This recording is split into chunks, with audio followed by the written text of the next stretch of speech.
In the year 408, the city of Rome, the capital of the greatest empire the Western world had ever known, was surrounded. An army of Goths, under a commander named Alaric, had encircled the city and cut it off, and inside the walls, the people were beginning to starve. Rome, which had conquered the known world, was now trapped and desperate, and its leaders sent messengers out to ask the price of peace. What would it cost to make this army leave? The list of demands that came back was staggering. Thousands of pounds of gold, thousands of pounds of silver, fine silk robes by the thousands, scarlet-dyed skins, and then, tucked into that list of imperial treasure, alongside the gold and the silver, was one more item: 3,000 pounds of pepper. Read that again. When the barbarians came to ransom the richest city on earth, they demanded gold, silver, and peppercorns, a dried berry sitting on the same list as precious metal, as part of the price of saving Rome. Today, that same berry sits in a shaker on nearly every table in the world. You reach for it without thinking. You grind it over your food out of pure habit. It is so ordinary, so cheap, so utterly taken for granted that a restaurant will set a whole pot of it on your table for free. So here is the question. How did a small, wrinkled, dried berry from the forests of southern India become so precious that it was counted out coin by coin, hoarded like gold, used to pay rents and ransoms and dowries, valuable enough to help fund the fall of Rome and drive Europe to sail around the entire planet? And how did that same berry end up as the single most ordinary spice on earth, the thing you spill without a second thought? To understand that, we have to travel to where pepper begins, a place that, for most of history, Europe could not reach. Black pepper comes from a flowering vine, Piper nigrum, that grows in the hot, wet forests of the Malabar coast, in what is now the southwestern edge of India. The vine produces small, round berries, in clusters, like tiny green grapes. Picked and dried in the sun, they wrinkle and blacken into the peppercorns you know. That is the whole of it.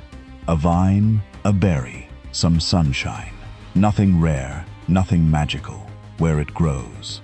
But that was exactly the problem, because for thousands of years, pepper grew in India and almost nowhere else that Europe could access, and India was very, very far away.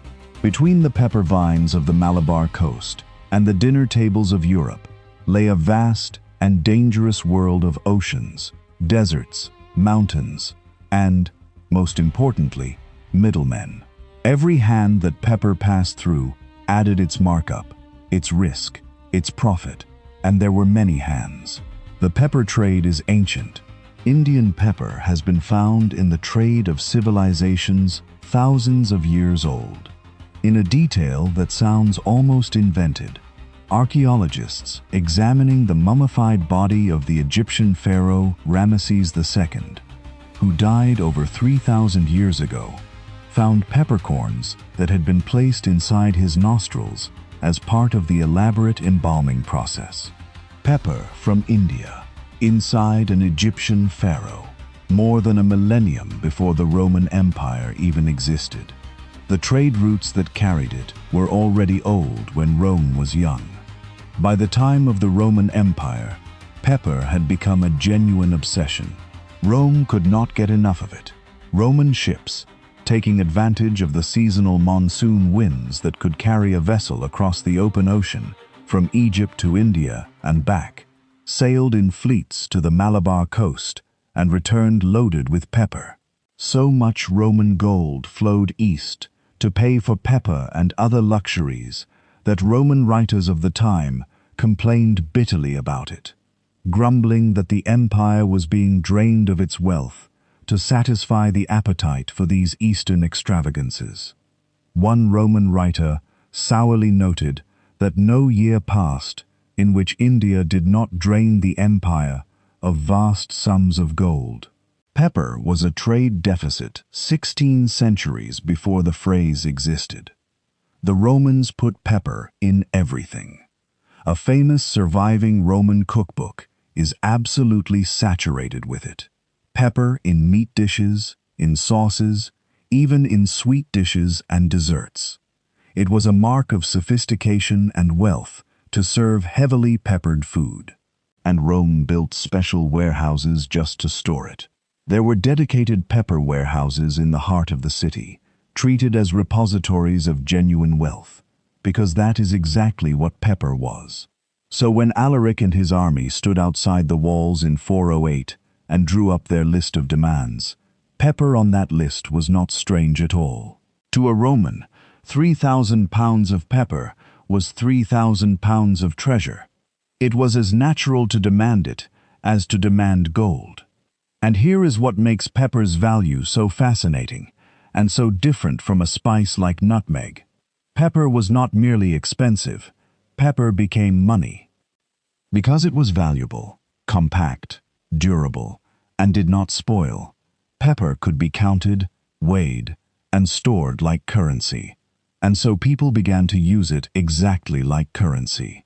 Across the medieval world, pepper was used to pay taxes, to settle debts, to provide dowries, and to pay rent. Landlords would sometimes specify that rent be paid in pepper. This is the origin of a phrase still used in English law today, a peppercorn rent.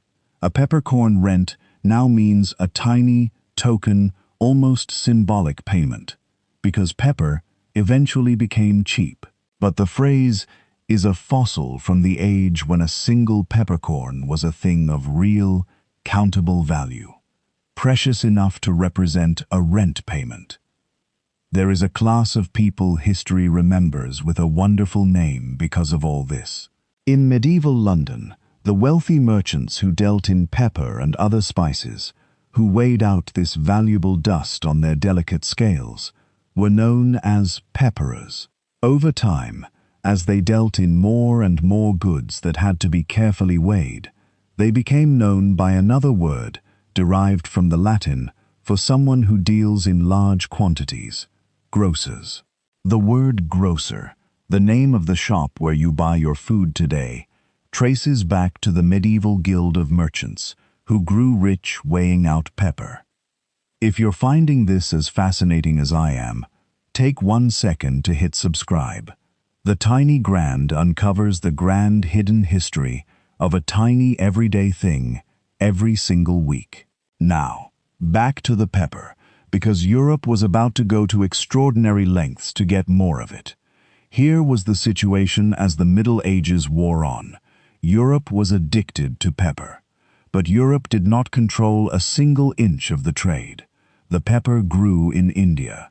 It was carried west by Arab and Indian merchants, across the Indian Ocean, up through the Red Sea or the Persian Gulf, overland through the Middle East, and then it reached the Mediterranean, where one power controlled its entry into Europe and grew impossibly rich doing so: the Merchant Republic of Venice.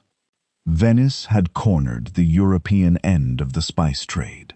Venetian merchants bought pepper and other spices from the Arab traders in the ports of Egypt and the Levant, shipped them across the Mediterranean, and distributed them into Europe at prices Venice controlled. Every peppercorn that seasoned a meal in Paris or London or Vienna had likely passed through Venetian hands, and Venice took its cut every time.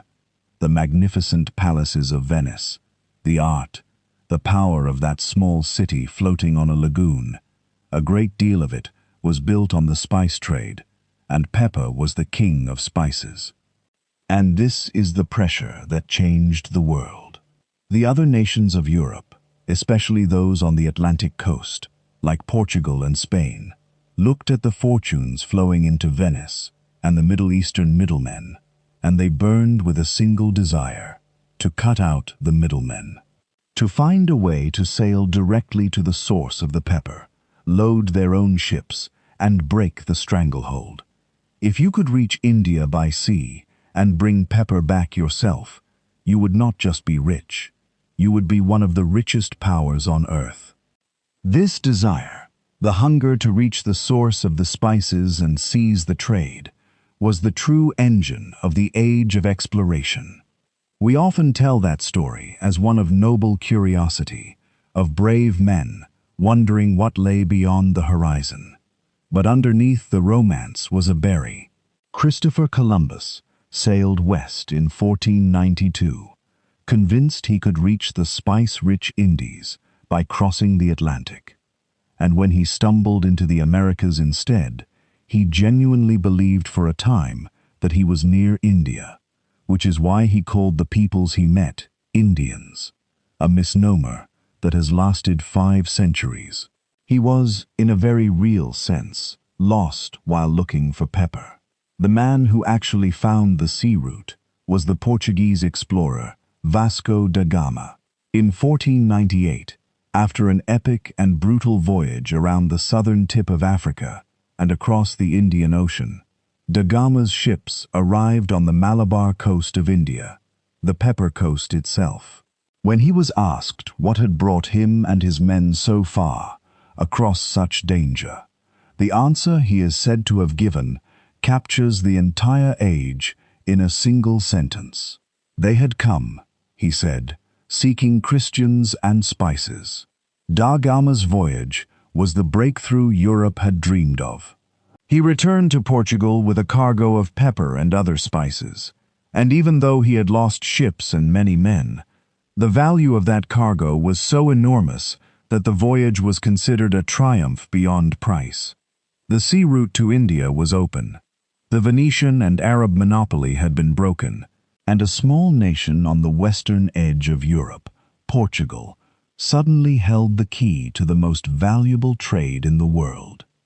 What followed was a scramble for control of the pepper trade that would shape the next several centuries.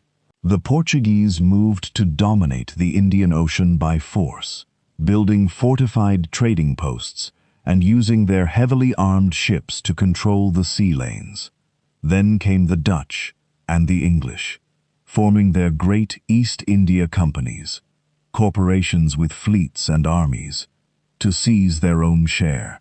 The quest for pepper and other spices led directly to the building of European trading empires across Asia, to colonies, to conquest, to the reshaping of the entire globe. The little dried berry from the Malabar coast was one of the primary forces pulling Europe out into the wider world, for better and very often for worse.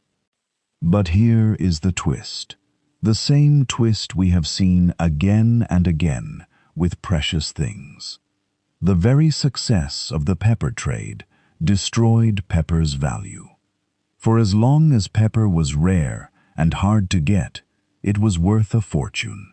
But once the Europeans opened the sea routes and began shipping it back in enormous quantities, and once they began planting pepper vines in other tropical colonies around the world, so that it no longer grew in only one region, the supply exploded.